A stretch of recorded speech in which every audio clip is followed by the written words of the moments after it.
हाँ महाराज श्री, पूछना तो नहीं चाहिए, लेकिन आजकल कथावाचकों ने भागवत धर्म की गरिमा कम कर दी है। देहातों में, ग्रामीण गांवों में देखा, उत्तर प्रदेश में 42 जिलों में देखा, 11 प्रांतों में देखा है, तो वो कुछ भी कहते हैं। इसलिए महाराज जी मैं भागवत जी का पहला श्लोक और लास्ट श्लोक जो है बोल दीजिए।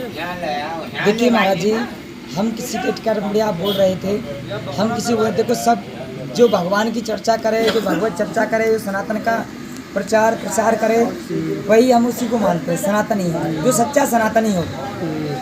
लेकिन भागवत जी में वर्णन आया है, सच्चिदानंद रूपायो विश्वोत्पत्ताद हेतवे तापत्र विनाशाय श्री कृष्णा वयम नमः। ये भागवत जी का प्रथम श्लोक है, बहुत सुंदर जी।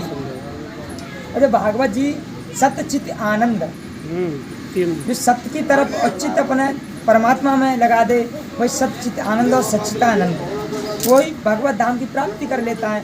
भागवत जी एक मोक्ष का खजाना है, बहुत सुंदर। भागवत कथा एक मोक्ष का खजाना है, और कोई दूसरा कोई धर्म शास्त्र कोई ग्रंथ नहीं है, क्योंकि सभी वेदों का 5वां वेद है ये।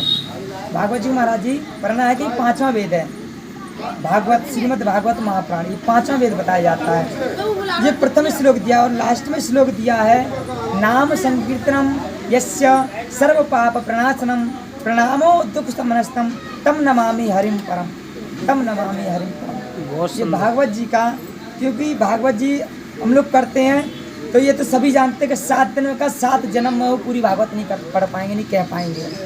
लेकिन कुछ कथाएं हैं, हम तो भगवान ठाकुर जी के लिए किसी को हम उद्धार नहीं कर सकते, उद्धार तो भगवान ही करते हैं, परमात्मा ही करते हैं, ठाकुर जी ही करते हैं, और हम सब एक उनके दास हैं, एक निमित्त होते हैं, जो कि सत्यमार्ग हम भक्तों के लिए, जगतों के लिए हम सुनाते हैं, भक्तों के कल्याण के लिए। तो इसलिए महाराज जी कहते भी हैं, क्योंकि कोई भी वक्ता हो, कोई भी हो, पहले शास्त्रों का स्वाध्याय करो, चिंतन करो खूब, और पढ़ो गुरुकुलों में, क्योंकि ये अध्ययन शास्त्रों का गुरुकुलों में होता है। ये वेदों का हुआ, शास्त्रों का हुआ, ग्रंथों का हुआ, क्योंकि महाराज जी हमने अब तक, क्योंकि हमारे गुरु जी ने हमारे लिए, महाराज जी एक बात हम बता दें आपसे भक्तों के लिए, कि अभी हमारे हमको अनाथ आश्रम से लिया है, किसी घर से तो लिया नहीं है। अच्छा जी महाराज जी, हाँ, तो हमारे लिए अनाथ आश्रम से लिया है, तो संत के पास ही रहे हैं और संत में ही जीवन गया। अब भी संत ही है, और महाराज जी, गुरु महाराज आशीर्वाद से गुरु जी का सब पूरा हो गया। पूर्व जन्म भी संत थे।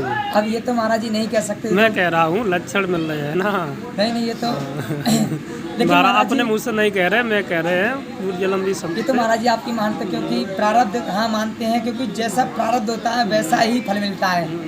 प्रारब्ध में क्या रहा होगा ये तो कुछ ठाकुर जी जाने, परमात्मा जाने। शायद संत हो तो संत ही बना हुआ शायद, और यमुना महारानी की कृपा से जैसा भी चल रहा है, साधु जीवन है, शांति में ही जाना चाहिए, क्योंकि संत जीवन एक अपना ऐसा है जो आनंद में जीवन व्यतीत करना चाहिए। बहुत सुंदर।